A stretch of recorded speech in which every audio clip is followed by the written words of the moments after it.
Some people say that there are only 7 original plot lines. However, the story that I will be presenting today is an example of how creative you can be by altering an existing idea. Good evening, my name is Michelle, and today I will be presenting an excerpt from Goldilocks and the 3 Dinosaurs. The author, Bo Willems, exhibits great creativity by putting a modern twist on an age-old story. Once upon a time, there were 3 dinosaurs. Papa Dinosaur, Mama Dinosaur, and some other dinosaur visiting from Norway. One day, for no particular reason, the 3 dinosaurs made up their beds, positioned their chairs just so, and cooked 3 bowls of delicious chocolate pudding at varying temperatures. "Oh boy," said Papa Dinosaur in his loud, booming voice. "It is finally time to leave and go to the, someplace else."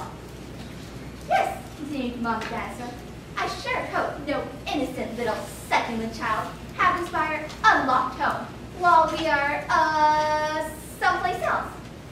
The 3 dinosaurs went someplace else, and were definitely not hiding in the woods waiting for an unsuspecting kid to come by. Sure enough, 5 minutes later, a poorly supervised little girl named Goldilocks came traipsing along. As soon as Goldilocks came across a strange, enormous house, she barged right in. Inside, Goldilocks immediately smelled the 3 bowls of delicious chocolate pudding. That chocolate pudding smells delicious!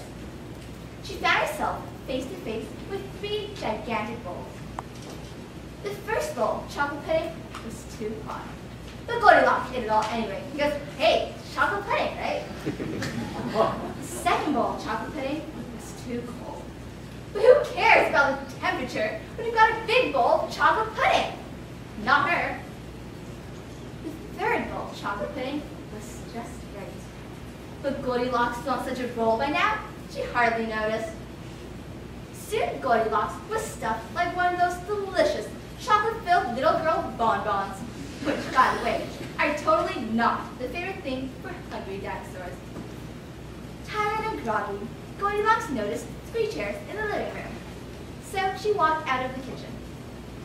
The first chair was too tall. The second chair was too tall, but the third chair was too tall. Goldilocks wasn't going to climb that high just to sit in some chair. So she hiked over to the bedroom.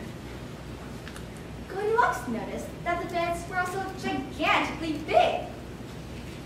What is going on around here? The bears that live here must be nuts. Just then, the room filled with a loud, booming noise. That was either a passing truck or a dinosaur gloating. "A few more minutes and she'll be asleep. Delicious chocolate-filled little girl bonbons are yummier when they're rested." Even a little girl who never listens to anyone or anything had to hear that. Goldilocks took a minute to stop and think, which was longer than she was used to stopping and thinking. Hey, this isn't some bear's house. This is some dinosaur's house! Say what you like about Goldilocks, but she was no fool. As quickly as she could, she ran to the back door and got out of there.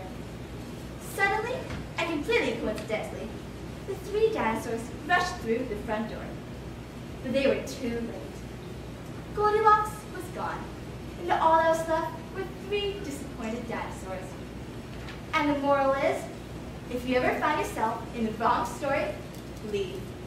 And the moral for the dinosaurs is, lock the back door.